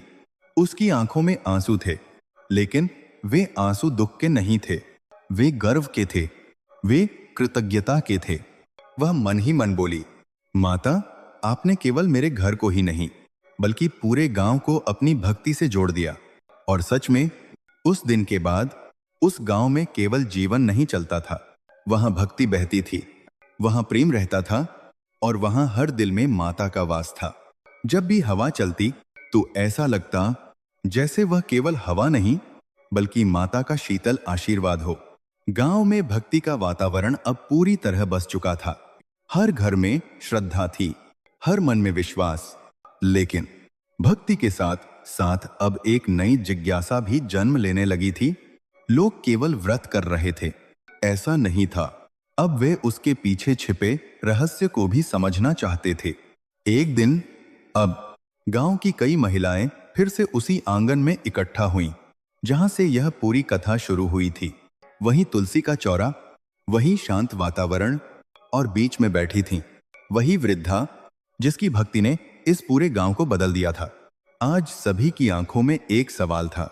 एक महिला ने हाथ जोड़कर कहा, मां, हम व्रत तो कर रहे हैं, लेकिन हमें यह बताइए, शीतला माता को ठंडा भोग ही क्यों चढ़ाया जाता है? इसका क्या रहस्य है? यह सुनकर वृद्धा हल्के से मुस्कुराई।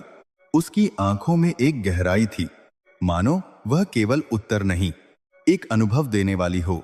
उसने धीरे धीरे बोलना शुरू किया, बेटियों, हर व्रत, हर नियम केवल परंपरा नहीं होता, उसके पीछे एक गहरी भावना और एक बड़ा संदेश छिपा होता है। सब महिलाएं ध्यान से सुनने लगी। वृद्धा ने आगे कहा, शीतला माता शीतलता की देवी हैं। वे हमारे जीवन की गर्मी को शांत करती हैं। गर्मी केवल शरीर की नहीं होती, मन की भी होती है, अहंकार की भी होती है, क्रोध की भी होती है। उसकी बात सुनकर सबके चेहरे पर एक समझ का भाव आने लगा। वह आगे बोली, जब हम इस व्रत के दिन चूल्हा नहीं जलाते तो यह केवल एक नियम नहीं होता, यह एक संकेत होता है कि आज हमें अपने भीतर की अग्नि को भी शांत करना है। अब सब पूरी तरह उसकी बातों में डूब चुके थे। वृद्धा ने धीरे से जमीन की ओर देखते हुए कहा, ठंडा भोग केवल भोजन नहीं है, यह हमारे मन की शीतलता का प्रतीक है।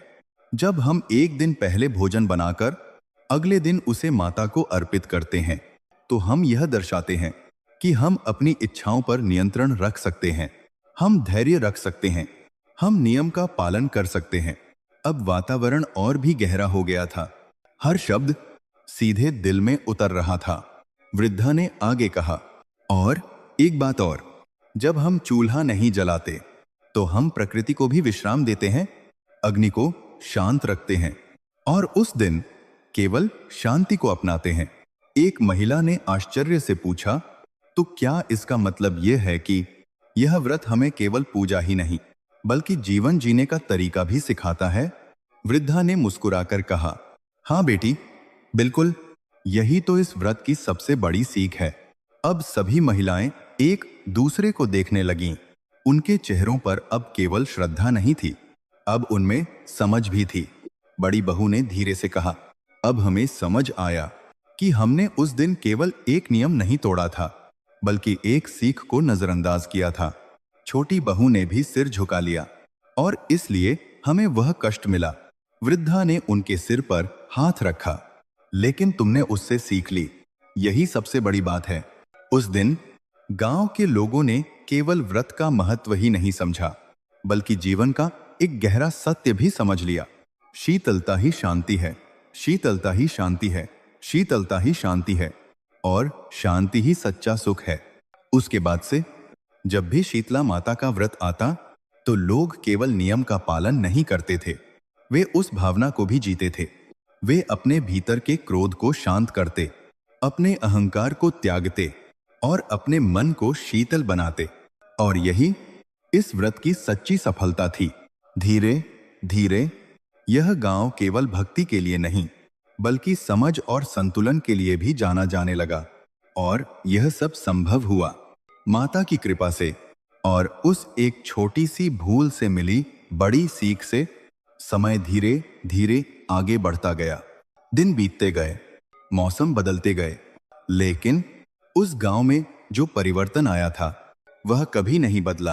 अब वहां हर दिन सिर्फ एक साधारण दिन नहीं होता था, हर दिन भक्ति का उत्सव बन चुका था। सुबह की पहली किरण के साथ हर घर से एक ही ध्वनि सुनाई देती, जय शीतला माता।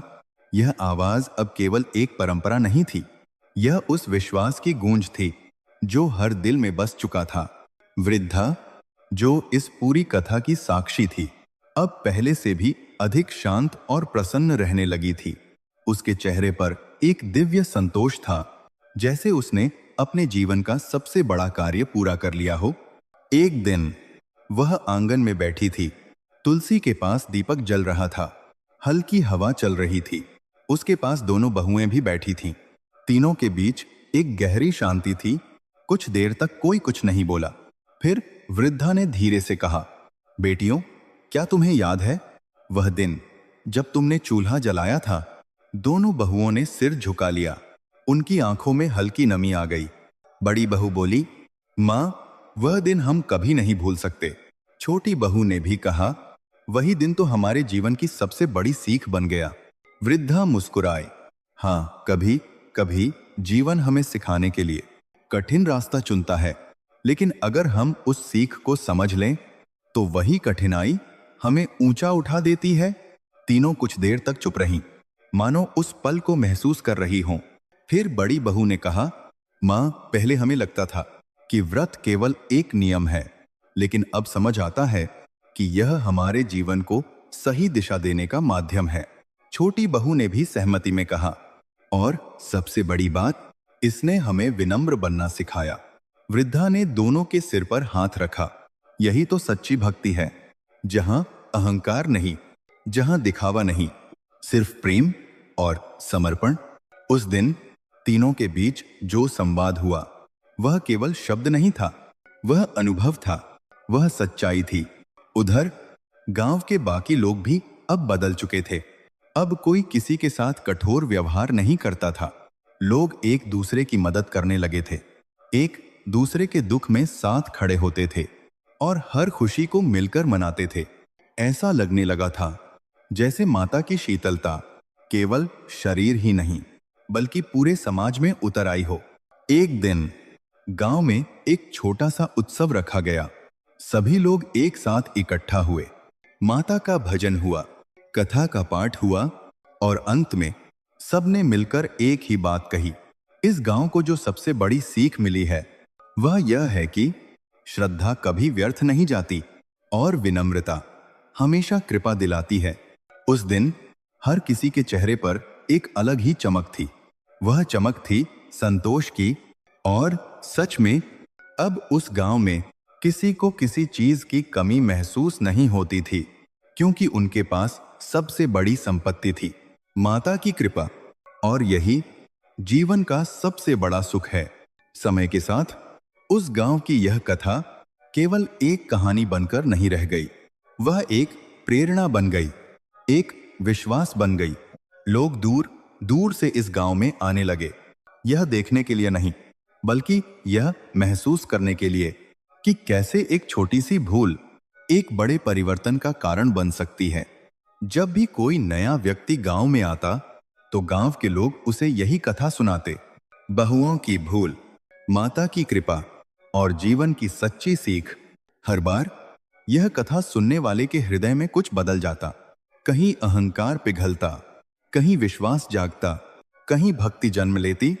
वृद्धा अब भी उसी आंगन में बैठती थी, लेकिन अब उसके चेहरे पर एक अलग ही प्रकाश था, जैसे वह केवल एक साधारण स्त्री नहीं बल्कि एक अनुभव की ज्योति बन चुकी हो। उसकी बहुएं भी अब केवल बहुएं नहीं रहीं, वे भक्ति की मिसाल बन चुकी थीं। जब भी कोई उनसे पूछता इस कथा की सबसे बड़ी सीख क्या है, तो वे मुस्कुराकर बस एक ही बात कहती, श्रद्धा और विनम्रता। यही दो चीजें जीवन को बदल देती हैं। धीरे धीरे यह कथा पीढ़ी दर पीढ़ी आगे बढ़ने लगी। माएं अपनी बेटियों को सुनाने लगीं, दादियां अपने पोतों को सुनाने लगीं, और हर बार यह कथा किसी न किसी जीवन को छू जाती, क्योंकि यह केवल शब्द नहीं थे, यह एक सच्चाई थी, एक अनुभव था, एक दिव्य आशीर्वाद था। और अब प्रिय भक्तों, यह कथा आपके सामने भी पूर्ण हो चुकी है। लेकिन इसका असर अब शुरू होता है। यदि आपने इस कथा को पूरे मन से सुना है तो यह आपके जीवन में भी शांति ला सकती है। यह आपके घर से कष्टों को दूर कर सकती है और आपके मन को शीतल बना सकती है। बस एक छोटी सी बात याद रखिए, श्रद्धा से किया गया हर कार्य सफलता और सुख लेकर आता है, और अहंकार से किया गया हर कार्य कष्ट और परेशानी। इसलिए जब भी शीतला माता का पावन व्रत आए, उसे केवल एक परंपरा समझकर मत कीजिए, उसे भावना से कीजिए, विश्वास से कीजिए और सबसे जरूरी विनम्रता के साथ कीजिए। अब अंत में आइए हम सब मिलकर पूरे भक्ति भाव से माता का स्मरण करें। जय माता शीतला, जय माता शीतला, जय माता शीतला। कमेंट में अवश्य लिखिए जय माता शीतला, क्योंकि जब हजारों भक्त एक साथ माता का नाम लेते हैं तो वातावरण स्वयं ही पवित्र हो जाता है और माता की कृपा सभी पर बरसने लगती है। अगर आपको यह कथा पसंद आई हो, अगर आपके मन में भी भक्ति का भाव जागा हो, तो इस वीडियो को लाइक जरूर करें और हमारे इस छोटे से भक्ति परिवार से जुड़ने के लिए चैनल को सब्सक्राइब भी कर लीजिए। आपका एक छोटा सा सहयोग हमें और भी सुंदर और भी भावपूर्ण कथाएं लाने की प्रेरणा देता है। माता शीतला आप सभी के जीवन में शांति, आरोग्य, सुख और समृद्धि का आशीर्वाद बनाए रखें। आपके घर आंगन में हमेशा प्रेम और खुशियों की शीतल छाया बनी रहे। इसी मंगल कामना के साथ हम आपसे विदा लेते हैं। जय माता शीतला, जय माता शीतला, जय माता शीतला।